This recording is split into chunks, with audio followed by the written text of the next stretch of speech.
Om Namah Shivaya. WHO states that health is a state of physical, mental health, and social well being, and not merely absence of disease. Yoga understands health as it is to realize the natural stamina, strength, ability, mind, and emotions.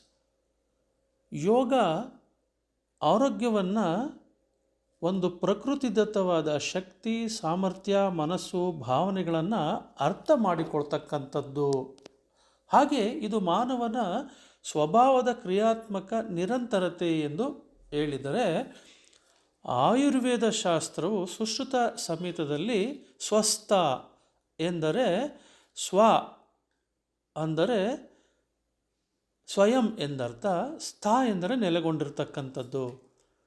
Sushruta ಸಂಹಿತದಲ್ಲಿ ಸಮದೋಷ ಸಮಾಗ್ನಿಶ್ಚ ಸಮಧಾತು ಮಲಕ್ರಿಯಾ Prasanna ಆತ್ಮ ಮನ ಇಂದ್ರಿಯ ಸ್ವಸ್ಥ ಇತಿ ಅಭಿಧೀಯತೆ ಅಂತ ಹೇಳುತ್ತೆ.